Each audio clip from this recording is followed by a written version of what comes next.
Pois bem, não há, como eu disse há pouco, um critério na doutrina quanto à classificação dos atos processuais. Mas eu posso dizer, não há um consenso. Desculpem, não há um consenso. Mas eu posso dizer que basicamente dois são os critérios utilizados para classificar os atos processuais: o critério objetivo e o critério subjetivo. Há quem prefira a visão objetiva, que leve em conta para classificar o ato processual o seu conteúdo. Há quem prefira a visão subjetiva, que leve em conta para classificar o ato o sujeito que o praticou. Sem qualquer sombra de dúvida, o critério objetivo ele é mais satisfatório. Mais satisfatório por quê? Porque ele distribui os atos processuais nos três momentos essenciais, né? No nascimento, no desenvolvimento e no fim. Então, dentro do critério objetivo, nós podemos classificar os atos processuais da seguinte maneira: atos postulatórios. O que são os atos postulatórios? São aqueles que contêm uma solicitação dirigida ao juiz. Eles pretendem obter por parte do juiz um pronunciamento, seja em relação a uma questão relacionada ao mérito, seja em relação a uma questão relacionada ao procedimento. Os atos postulatórios, eles se subdividem em pedido e requerimento. Isso pode causar um certo espanto. Você pode ser levado ao seguinte pensamento: Jefferson, não são expressões sinônimas? Não significam a mesma coisa? E eu poderia responder para vocês o seguinte: sim, na linguagem usual são expressões sinônimas.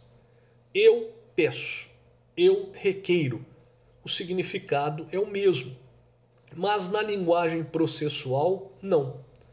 O pedido, ele é o ato postulatório de mérito.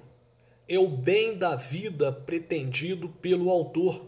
São os alimentos, é a decretação do divórcio, é a rescisão do contrato, é a anulação do casamento, é a busca e apreensão de um menor. Já o requerimento, ele deve ser reservado para as demais solicitações, como, por exemplo, um requerimento de provas, o requerimento da designação de uma audiência, o requerimento para a concessão da gratuidade de justiça. Nós temos os atos processuais que são classificados como dispositivos ou negociais. Então, esses atos são atos que contêm manifestação de vontade da parte ou de ambas as partes, no sentido de dispor até da própria tutela jurisdicional. São verdadeiros negócios processuais típicos ou atípicos. Os atos negociais, eles se subdividem em três. Temos o unilateral, que é aquele que contém a manifestação de vontade apenas de uma parte. Exemplo, um pedido de desistência formulado pelo autor.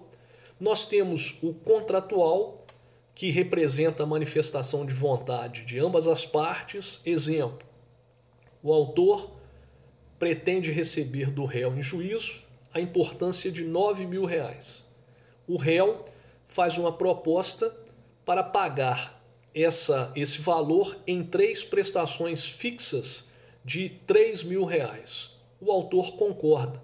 Nós temos aí uma transação, que é um ato dispositivo bilateral. E finalmente nós temos os atos, o ato que se classifica como concordante. Nesse caso, há a manifestação de vontade de uma das partes e posteriormente a outra parte adere a essa manifestação. Como exemplo, eu posso citar a desistência por parte do autor da ação após o oferecimento da contestação pelo réu. O autor apresenta um pedido de desistência. O juiz manda ouvir o réu. O réu adere, concorda com a primeira manifestação. Nós temos aí um ato dispositivo concordante. Nós temos os atos instrutórios, que são aqueles relacionados à prova, destinados a conduzir o juiz ao descobrimento da verdade. Nós temos os atos decisórios, que são os atos do juiz, relacionados ao processo, ao mérito, ao procedimento. E, finalmente, nós temos os atos reais, que são aqueles que se manifestam não por palavras, mas são atos de evento físico, de efeito físico, como, por exemplo, pagamento das custas, é um ato real. O depósito das chaves de um imóvel no cartório, na Secretaria do Juízo, durante a tramitação de uma ação de despejo, é um ato que se classificaria como um ato real. Ele se manifesta através do evento físico. Já o critério subjetivo, ele leva em conta, para agrupar os atos processuais, o sujeito que o praticou. E daí, se vocês efetuarem a leitura do Código de Processo Civil, vocês vão perceber que esse foi o critério adotado pelo CPC atual. Do artigo 200 até 202, o Código tratou dos atos das partes. Do artigo 203 a 205, o Código tratou dos atos, dos pronunciamentos do juiz. Do 206 ao 211, o Código tratou dos atos do escrivão ou chefe de secretaria. Agora, para terminarmos essa classificação, em que pese essa divisão, eu posso dizer para os senhores que não são somente as partes, o juiz ou o escrivão, que praticam atos no processo. Outros elementos também praticam atos no processo, o que torna essa classificação incompleta. Então, olha só, a testemunha pratica ato no processo, o representante do Ministério Público, o oficial de justiça, o leiloeiro, o depositário, o intérprete, o tradutor. Então, são exemplos de atos que são praticados no processo. Então, essa classificação do CPC, em atos das partes, do juiz e do escrivão, ela é uma classificação incompleta. Um grande abraço, desejo a todos um excelente final de semana e daqui a pouco nós vamos ver outras formas de se classificar um ato processual. Muita saúde, muita paz e muita energia positiva para todos.